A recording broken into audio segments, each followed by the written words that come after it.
I've never been able to keep a job. I've never been interested in anything. I've never liked anything. I've never cared about anything. And this is exactly why, to this day, I have no relationship with my family, because they are like robots.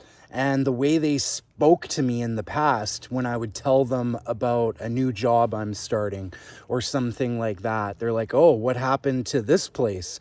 What happened to the last place?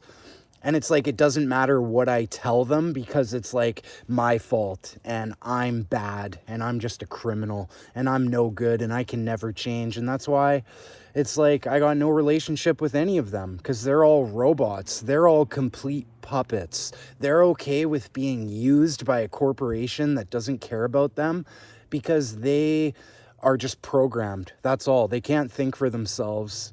And you see this a lot in society, and it's like, that's why I got comfortable being institutionalized, because I would rather be doing push-ups in a cell. I would rather, in the past, be selling dope, but now I can't do that, because I've learned that karmic debt is real and karma is real, and providing something to someone that destroys their life has a funny way of coming back on you and destroying your life.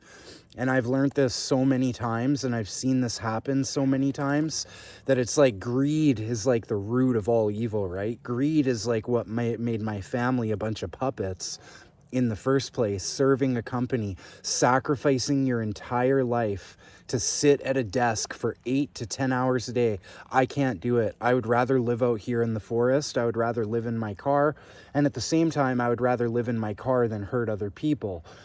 And it's like, that's why I became comfortable being institutionalized. And the thing is, I actually enjoyed jail, because I found myself in there.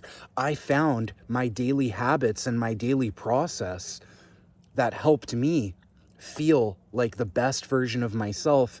And any time in my life that I've moved away from that process, I've felt incomplete. I felt like I'm missing something.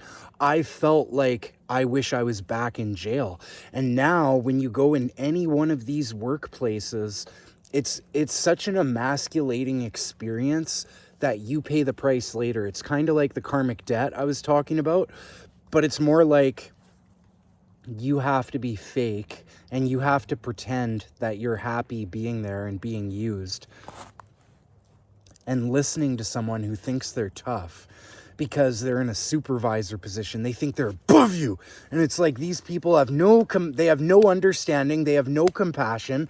They don't get that life happens to people, and they just don't care. They're corporate robots. Any chance that they have to bitch about something, being 2 minutes late, these people are programmed so deeply that they can't see anything else, and their whole life just revolves around going to work. And it's so sad, because they feel like they don't have to do anything more productive. They don't have to do anything for themselves, because they've already hit their daily productivity by going to work. And all the energy that they put into this company that just sucks them dry, it takes them out of themselves the way the work takes us out of ourselves. So it's like, we keep our batteries charged up when we're in these weird little workplaces, so that when we're off work, we can do the work that we need to do to further our own life and further ourselves. And it's like, I got sent to jail for running dial-a-dope operations, and I don't regret any of that. Jail was a great time.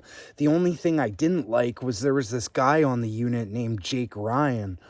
He was a big 6'5", evil motherfucker. Like, this guy was known on the street for being an enforcer, and he did steroids, and he was a big-time smackhead. A big roider who liked smack. Recipe for disaster. And he was dating this one girl from the block, and she was a heroin dealer. And oftentimes what would happen is guys would come onto the unit and they would owe money to his lady on the street. So then he would kind of take on that debt in the jail. And it would just be complete mayhem, and he would extort the people for everything they're worth, and he would end up racking up debts in jail too. And my first day, I go back to my cell thinking everything's all chill, everything's going to be good, like I got a good head on my shoulders, I'm going to be okay. And I get told that I got to go put in some work on Jake because he owes a big debt. But it's like no one else would do it because everyone was so scared of him. The only good thing was I had my boy there with me. He was a young boy. His name was Chunks. And basically I told the guys, there's no way that I can do that. He's going to mess me up. I'm not even going to get a shot in on him.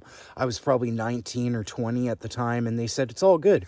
You got your buddy. You guys are going to do it together. So we waited until yard. And this guy found out about it. And he ended up disappearing off the unit before we could do anything. We got super lucky, super lucky. We don't know what happened to him, but he got wind that we were going to go put in some work on him, and he just disappeared. He gave a note to one of the COs that he's going to medical, but I think he checked himself in. But it's funny because about 6 months down the road, I ran into Jake downtown, and he was at this shack that I was serving. And he needed help, and he had all these cartons of cigarettes in like 3 big garbage bags. And he had to get from this one shack to another shack without being seen in daylight because he had warrants out for his arrest. This guy was a maniac, I shit you not. And he needed a ride, so he ended up putting all these garbage bags of cartons of smokes in the whip. And I was using my grandma's car at the time. And I drove him to this shack. And he's like, hey, I need you to bring the bags in for me. And I'm like, fucking rights. I brought in all the bags except one. I kept one garbage bag full of cartons of smokes for myself. And I sold them, did what I had to do. I don't think he ever knew. But this guy's a maniac. He's probably still out there on the street somewhere. And anyway, what I liked about it was, in jail, you can't have any contact with the outside world. And that's actually nice because I was dating a girl at this time, and she came to the jail and she told me how, and this really hurt. She told me how she slept with this guy at this big music festival, and I was broken, and she was like mad at me because, you know, I was cheating on her back in the day too, and I wasn't a good person. And it just, a whole bunch of shit came through, and yeah, I got what I deserved anyway. But yeah, when you're in jail, you can't be like worried about what's happening out on the street. You have to be just, I'm here, that's all. I don't want to talk to you. I don't want to know anything that's going on. And you got to just focus on yourself. And that's all you can worry about. You can't even worry about what's going on inside the jail with all the politics and everything. You got to worry about you. And this kind of sets you up for success in the world, because you got to put yourself first so that you can be better to serve others. And you can't serve others unless you're your best self. And if you're wrapped up in porn, and if you're wrapped up in drug addiction, and you're wrapped up in all this selfish stuff, you're not going to be able to see the people in front of you that actually need the help.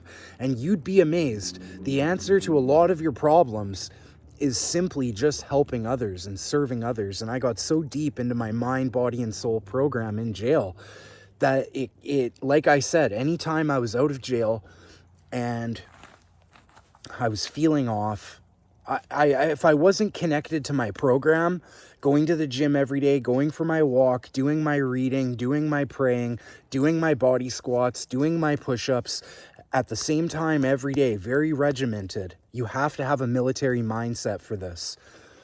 If you suffer from trauma, anxiety, depression, you need to build a military mindset for yourself. Your daily habits, actions, the inputs you put into your life are going to determine how you feel, right? It's all about what you put into your life. And sometimes it's about taking things out of your life in order to feel good. It's not always about what can you get, right? A lot of the times it's about, what do I need to take out to feel my best? And now I'm in this wicked routine of, training every day. I'm helping others. I'm coaching others.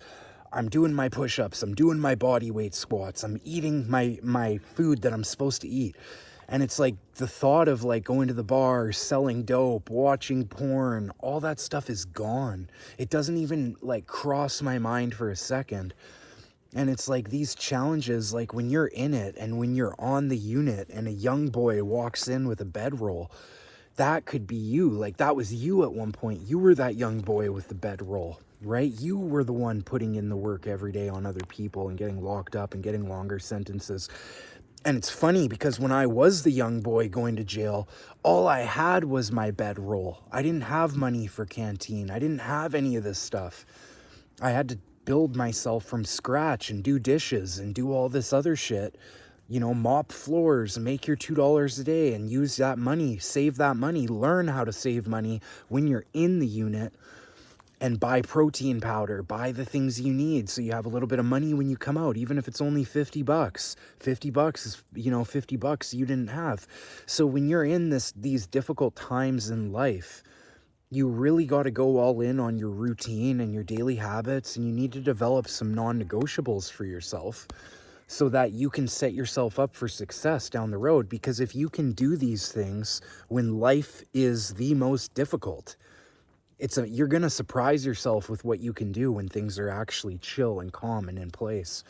So with that being said, I just wanted to share that little story and share that little bit of advice with you, that you need to do the hard things when you don't feel like doing them and when it's not convenient, so that later down the road, these things become second nature. That's all I got for now.